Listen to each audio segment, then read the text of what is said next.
Good morning, students. Today we are going to learn EVS Environmental Study. Open page number 72. Write today's date and day. Now today we are going to learn chapter number 13. Keeping our surroundings clean. हमें अपने आसपास का जो area होता है उसे कैसे रखना चाहिए, साफ, है ना। चलिए इसके रीडिंग स्टार्ट करते हैं.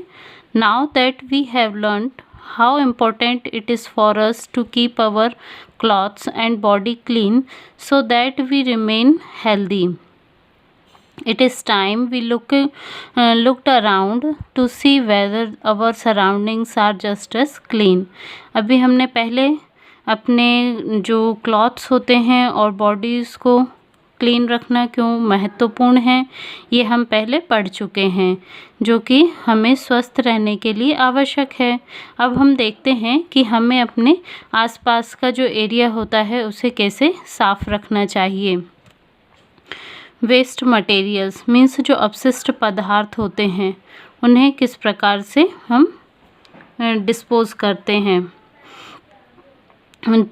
To begin with, we should make sure our room is clean. तो हमें यह सुनिश्चित करना चाहिए कि हमें अपना जो रूम होता है उसे एकदम साफ रखना चाहिए. We should make sure there is a dustbin in our room so that we can throw away things we do not want to into the dustbin. हमें अपने रूम में एक डस्टबिन रखना चाहिए. जो भी हमारे वेस्ट मटेरियल्स होते हैं उन्हें हमें उस डस्टबिन में थ्रो करना चाहिए. However we should not throw away banana skins into the dustbin in the room as they will begin to decay and the room will smell bad. हालांकि जो हम अपने रूम में जो डस्टबिन रखते हैं उसमें हमें जैसे केले के छिलके होते हैं, इस प्रकार का जो गीला कचरा होता है उसे हमें अपने रूम वाले डस्टबिन में नहीं डालना चाहिए. इससे क्या होता है कि ये इसमें से जब वो सड़ने लगता है तो उसमें से स्मेल आने लगती है. Tiny insects will hover around and soon you will find ants in the room. और क्या होगा कि बारीक बारीक जो कीड़े होते हैं वो हमारे रूम में घूमने लगेंगे और हमें चींटियाँ भी रूम में दिखने लगेंगी. So throw away only dry garbage into the dustbin. तो जो रूम में हम डस्टबिन रखते हैं उसमें हमें सिर्फ सूखा कचरा ही फेंकना चाहिए. Somewhere in our house there will be a dustbin for wet garbage. और हमें अपने घर के किसी भी एक कोने में जो है गीले कचरे के लिए भी डस्टबिन होता ही है ना. Throw waste edible materials there. तो जो भी खराब खाद्य पदार्थ होते हैं, है ना, उसमें हम उसे थ्रो करते हैं. Almost every day all families generate a lot of waste materials. प्रतिदिन लगभग सभी फैमिलीज से इस प्रकार का ढेर सारा मटेरियल निकलता है. This can be classified as degradable and non degradable. और इस प्रकार का जो मटेरियल डेली फैमिली से जो गार्बेज निकलता है उसे 2 कैटेगरीज में बांटा गया है. पहला है डिग्रेडेबल एंड सेकंड है नॉन डिग्रेडेबल. चलिए समझते हैं ये क्या होते हैं. Degradable materials are those materials which undergo the process of decay and decomposition. तो ये ऐसे मटेरियल होते हैं जो डिग्रेडेबल मटेरियल्स इस प्रकार के मटेरियल होते हैं जिन्हें हम डिके मीन्स उनका अपघटन और उनको अलग हम करने की इसकी प्रोसेस होती है. This substance include left over food, vegetables, tea leaves etcetera. इस प्रकार के जो मटेरियल्स होते हैं उसमें जो बासा खाना जो होता है वो और वेजिटेबल्स, टी लीव्स, इस प्रकार के मटेरियल्स इसमें आते हैं. Degradable products do not harm the environment. ये इस प्रकार के जो प्रोडक्ट होते हैं ये वातावरण को नुकसान नहीं पहुंचाते. Of course we should not throw them anywhere we want. और हालांकि इस प्रकार के कचड़े को हम कहीं भी फेंक सकते हैं। It is a good idea to make a pit to throw the degradable materials because in the pit they can get converted to manure which is food for plant. और इसका एक अच्छा आइडिया ये है कि हम एक गड्ढा खोदकर उसमें इस प्रकार के जो मटेरियल्स होते हैं उसमें डालें इनको, ताकि इनसे एक प्रकार की खाद बन जाती है जो कि पौधों के लिए भोजन की तरह काम करती है। अब देखते हैं नॉन डिग्रेडेबल मटेरियल्स क्या होते हैं। Non degradable materials are those materials which are made up of man made materials. ये इस प्रकार के मटेरियल होते हैं जो मानव निर्मित वस्तुओं से बनते हैं। This materials do not undergo the process of decay and decomposition as they are made of substance on which microorganism cannot live। ये इस प्रकार के मटेरियल होते हैं कि इन्हें अपघटन की जो प्रोसेस मैंने इनको छोटे छोटे पार्टिकल्स में बांटना की प्रोसेस इन पर नहीं हो पाती, क्योंकि ये इस प्रकार के सब्सटेंस मीन्स ऐसी वस्तुओं से निर्मित होते हैं कि जिन पर जो छोटे छोटे जीवाश्म होते हैं, सूक्ष्म माइक्रोनिज्म जो होते हैं, वो इन पर नहीं रह पाते। This materials include plastic, polythenes etcetera. इस प्रकार के जो मटेरियल हैं उनमें प्लास्टिक, पॉलीथीन इस प्रकार की मटेरियल्स आते हैं। Undegradable waste materials are the threat to the environment as they will eventual choke mother earth by converting it up. यदि हम इन मटेरियल्स को अच्छे से ट्रीट नहीं करते हैं तो ये हमारी अर्थ को पूरा कवर करके उसे समाप्त कर सकते हैं। Disposal of waste material. अब इन वेस्ट मटेरियल को कैसे ख़त्म किया जा सकता है, उन्हें डिस्पोजल कैसे किया जाता है, पढ़ते हैं। It is a changes for both municipalities and It is a challenge for both municipalities and communities to dispose waste materials without harming or polluting the environment। ये नगर पालिका और जो समुदाय होते हैं उन दोनों के लिए ही एक प्रकार का चैलेंज है कि किस प्रकार से इन वेस्ट मटेरियल्स को बिना किसी प्रकार के प्रदूषण या किसी को नुकसान पहुंचाए एनवायरनमेंट को, इन्हें किस प्रकार से नष्ट करना है। तो we all must make an effort to ensure proper disposal of waste material. इसके लिए हम सभी को जो है एफर्ट लगाना चाहिए सुनिश्चित रूप से, ताकि इन वेस्ट मटेरियल्स को समाप्त किया जा सके। It is important for us to know what the waste method of disposal is. और यह बहुत महत्वपूर्ण है कि इन वेस्ट मटेरियल्स को समाप्त करने के लिए हमें अच्छी से अच्छी मेथड का यूज़ करना चाहिए। Disposal of solid waste. अब जो ठोस वेस्ट होता है, जो ठोस अपशिष्ट होता है, उसे किस प्रकार से हम नष्ट कर सकते हैं।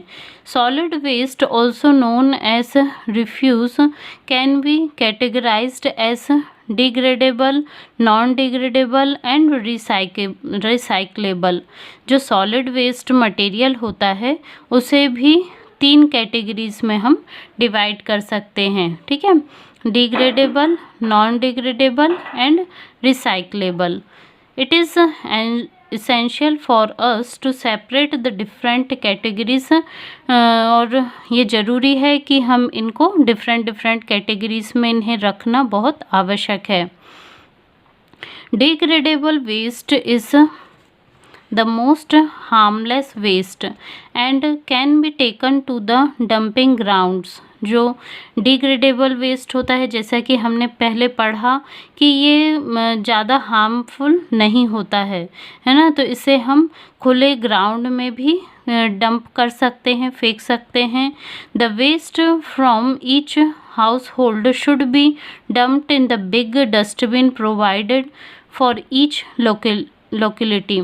इस प्रकार का जो वेस्ट मटेरियल होता है उसे डंप करने के लिए सभी घरों से निकलने वाला जो कचरा होता है उसे फेंकने के लिए एक बड़ा डस्टबिन रखा जाता है उस सोसाइटी में। This waste is collected by municipal vehicles and dumped either into open dumping grounds, landfills और सैनिटरी लैंडफिल्स। और ये जो इकट्ठा कचरा होता है उसे नगर पालिका के जो वाहन होते हैं उनके द्वारा कलेक्ट किया जाता है और उसे फिर ओपन ग्राउंड में थ्रो कर दिया जाता है। ठीक है।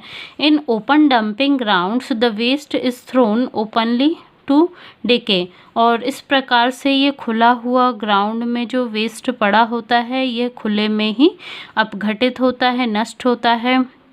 It is exposed to stray animals, rodents and flies which spread disease। और इस प्रकार का ये खुला हुआ कचरा जो होता है ये जानवरों के द्वारा और अधिक फैला दिया जाता है, उसमें कई प्रकार के कीड़े हो जाते हैं और ये कई बीमारियों को भी फैला सकते हैं।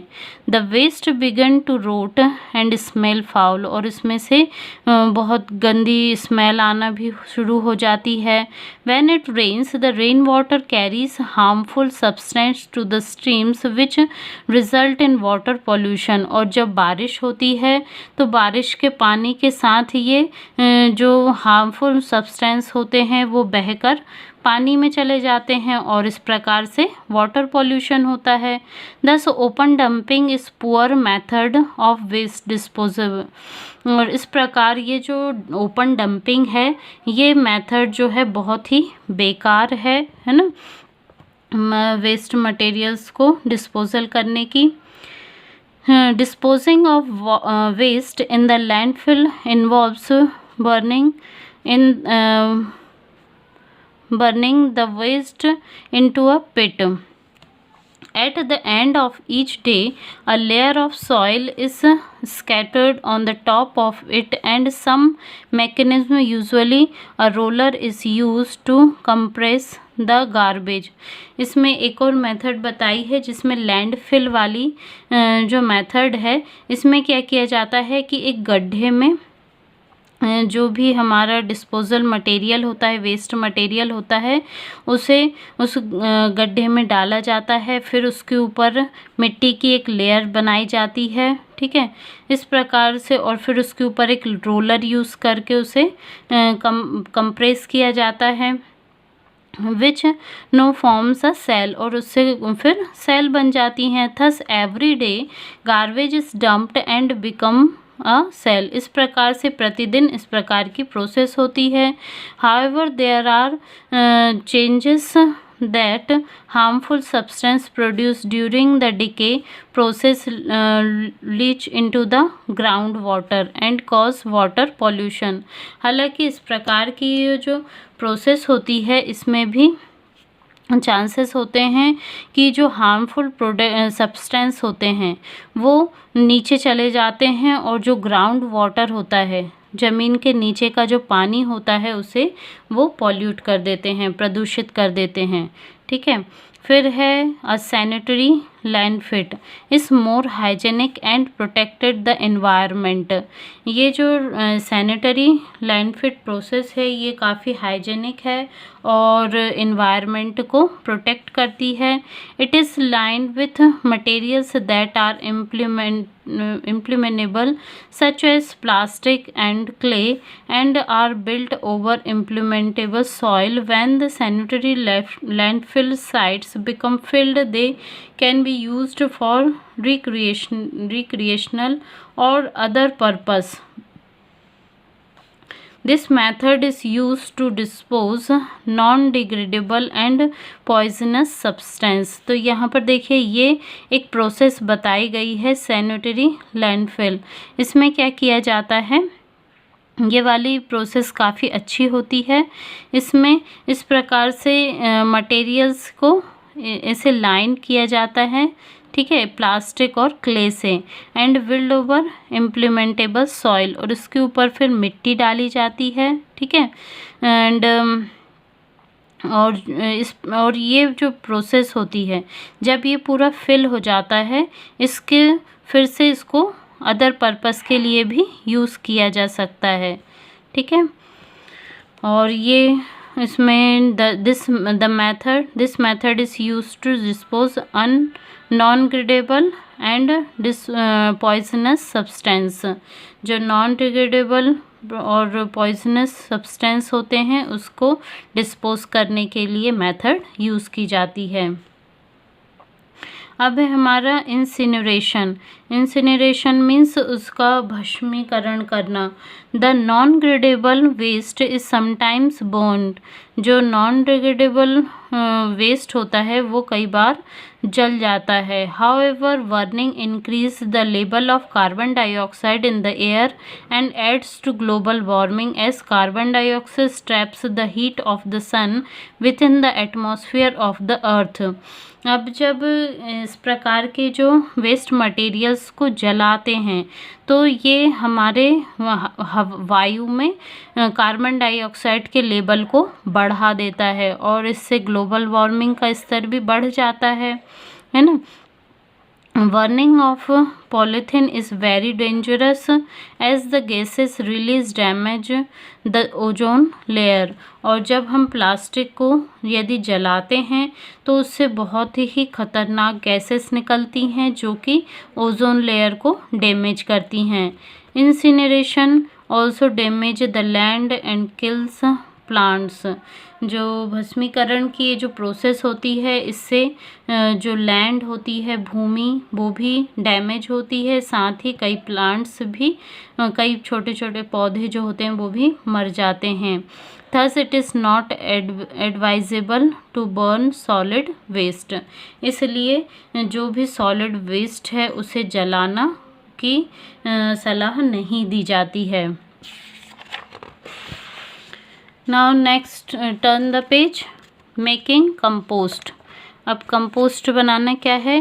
Composting is a technique use to accelerate the natural decay process.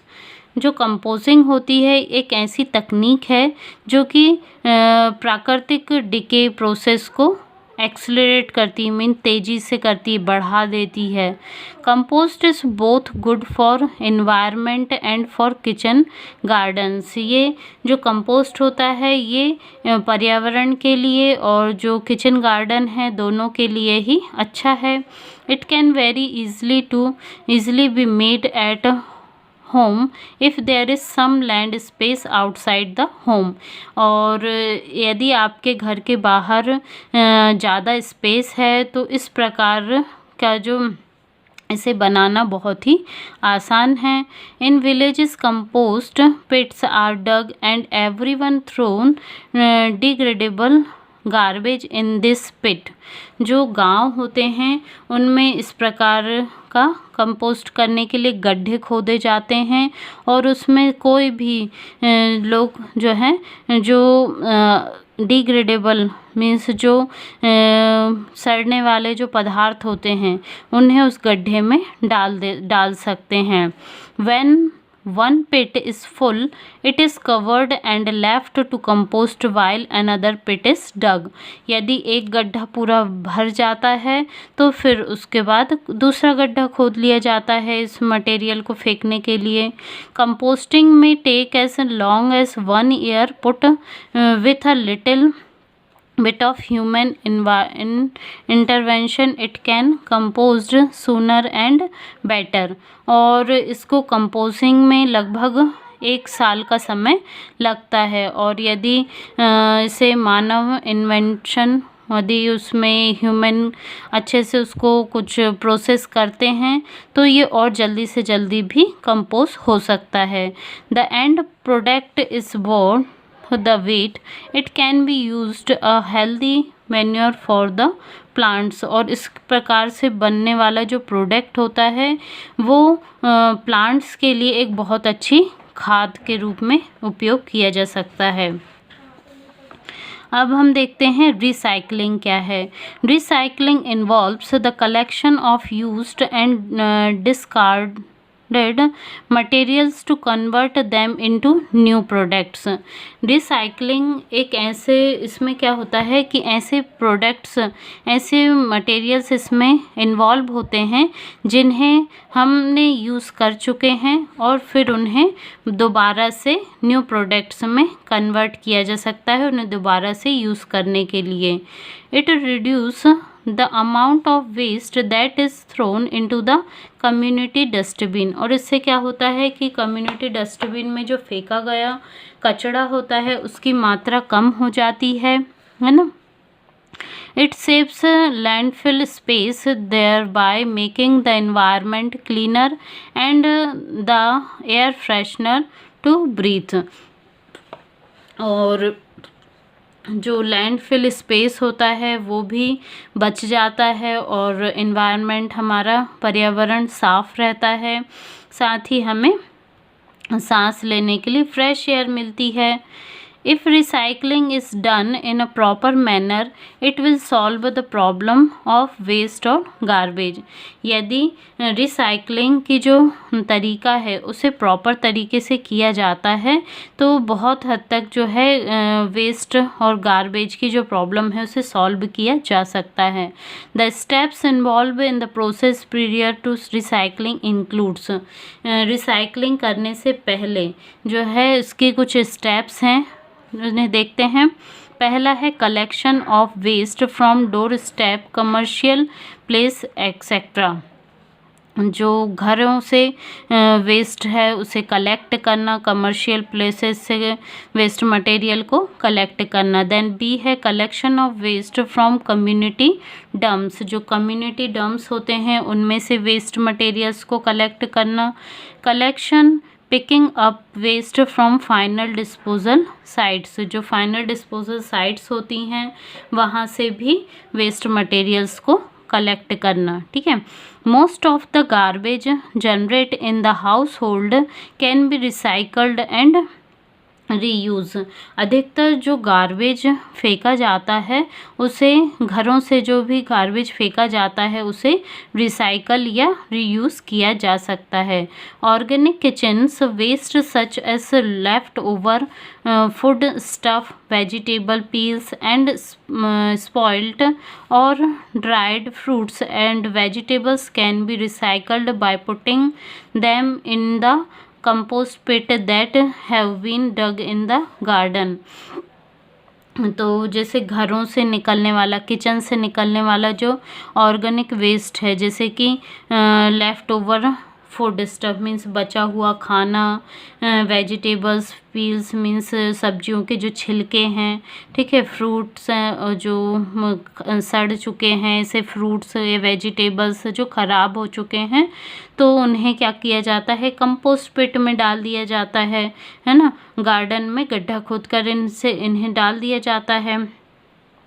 Old newspapers, magazines and bottles can be sold to the कबाड़ीवाला, the man who buys these items from the homes।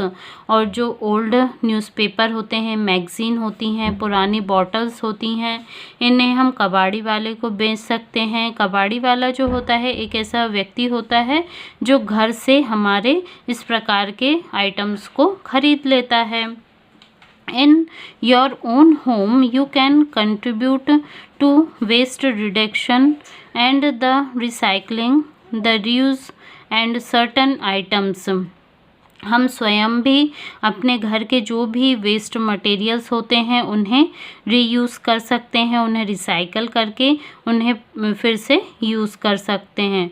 To cover our books you can use old calendars and newspapers. आप अपनी जो भी books हैं उन पर old calendars या newspaper को चढ़ाकर उसको कवर कर सकते हैं। Unless all of us contribute our efforts, Mother Earth will become a big dumping ground full of the waste all of us together produce। और इस प्रकार से यदि हम ये एफ़र्ट्स नहीं लगाते हैं एनवायरमेंटल को क्लीन करने के लिए, तो जो हमारी मातृभूमि है वो पूरी तरह से ख़राब हो जाएगी, है ना। तो इस प्रकार से हमें अपने एनवायरनमेंट को क्लीन करना बहुत ज़रूरी है। अब देखते हैं डिस्पोज़ल ऑफ लिक्विड वेस्ट। जो लिक्विड वेस्ट होता है वो कैसे डिस्पोज़ल होता है। Sewage is waste water mixed with waste matter from domestic और industrial establishment that is carried away in sewer और drains our dumping on conversion into the form that is not toxic. तो sewage एक waste water को जो कि घरेलू या industrial establishment से जो आने वाला वेस्ट वाटर होता है उसके थ्रू इसे ड्रेन किया जाता है। सीवेज कंटेन फैकल मैटर, यूरिन एक्सेट्रा। इसमें जो है फैटल मैटर या यूरिन भी इस प्रकार के कंटेन भी सीवेज में होते हैं। Untreated sewage look dirty and smelled foul. जो खुले हुए सीपेज होते हैं, मतलब कि नालियाँ जो होती हैं उनमें से गंदी स्मेल आती है। Most sewage flows into lakes, oceans, rivers and streams. अधिकतर सीवेज जो होते हैं वो तालाबों में, समुद्रों में, नदियों में जाकर मिल जाते हैं। However the sewage should be treated in a plant before it is allowed to flow into the water bodies. हालांकि इन्हें प्रॉपर तरीके से ट्रीटेड करने के बाद ही उन्हें इनमें आगे बढ़ाना चाहिए। It is the responsibility of the government to ensure that this happens। और ये जो गवर्नमेंट होती है उनकी भी रिस्पॉन्सिबिलिटी होती है इसको प्रॉपर तरीके से करने की। The citizens must inform the government if they notice a लेप्सी। और वहाँ पर जो रहने वाले लोग होते हैं उन्हें भी गवर्नमेंट को इन्फॉर्म करना चाहिए नोटिस लिखकर। Any home or other building that is not connected to a municipal or city sewage system needs a method for getting rid of human waste। और कई ऐसे घर होते हैं जो कि और कई ऐसी बिल्डिंग्स होती हैं जो कि नगरपालिका के या शहर के सीवेज सिस्टम से कनेक्ट नहीं है, तो इन्हें भी प्रॉपर तरीके से एक प्रॉपर मेथड के थ्रू जो है ह्यूमन वेस्ट को अलग करना चाहिए। All buildings not survives by a municipal treatments plant need to have an on site sewage disposal system that is properly designed and filled with the local public health authority. जो स्थानीय निकाय होते हैं, local public health authorities होती हैं, उन्हें भी proper तरीके से प्लान लगाना चाहिए ताकि ये जो हमारा वेस्ट वाटर होता है उसे प्रॉपर तरीके से सीवेज डिस्पोजल सिस्टम के थ्रू अलग किया जा सके। The typical sewage disposal system has two basic parts। और जो सीवेज डिस्पोजल सिस्टम है इसके दो बेसिक पार्ट हैं। पहला है अ सेप्टिक टैंक और अ ट्रीटमेंट प्लांट एंड दूसरा है अ सॉक पिट। ये दो इसके पार्ट हैं। देखते हैं सेप्टिक टैंक क्या है। A septic tank is a water tight underground container used to receiving, treating and settling human waste. Septic tank जो होता है एक वाटर टाइट अंडरग्राउंड मीन्स ज़मीन के नीचे एक कंटेनर होता है जो कि ह्यूमन वेस्ट को रिसीव करता है, उसे ट्रीट करता है और सेटल करता है, ठीक है। And septic tank should be inspected every year. They usually need servicing every 2 or 3 years। जो सेप्टिक टैंक होता है उसे हर साल देखना चाहिए उसको प्रॉपर तरीके से, और हर यूजुअली नीड सर्विस 2 or 3, उसे सामान्यतः 2 से 3 साल में उसको प्रॉपर सर्विसिंग की ज़रूरत होती है। Depending on the number of people using the system and volume of daily sewage flow. और ये इस पर भी डिपेंड करता है कि कितने लोगों के द्वारा उसे यूज़ किया जा रहा है और उसमें डेली कितना मात्रा में सीवेज फ्लो उसमें हो रहा है। ठीक है, next is soak pit. Soak pit क्या है? Soak pit is a design to filter the water clean before it reach the ground water. ये एक प्रकार का फिल्टर होता है जो कि ज़मीन में पानी को पहुंचने से पहले उसे क्लीन करता है। The municipality and the gram panchayat are responsible for sanitation and cleanness need to the locality. और इसके लिए वहाँ जो भी जगह है वहाँ की नगर पालिका या ग्राम पंचायत उसकी रिस्पॉन्सिबिलिटी होती है इसकी साफ़ सफाई की। ठीक है, however we must all contribute towards keeping our surrounding clean and green। हालांकि हम सभी को भी अपने आस पूरे वातावरण को, पर्यावरण को साफ और हरा भरा रखने में योगदान देना चाहिए। ठीक है, तो ये हमारा चैप्टर यहाँ कंप्लीट होता है। अभी इसकी एक्सरसाइज करेंगे। Thank you.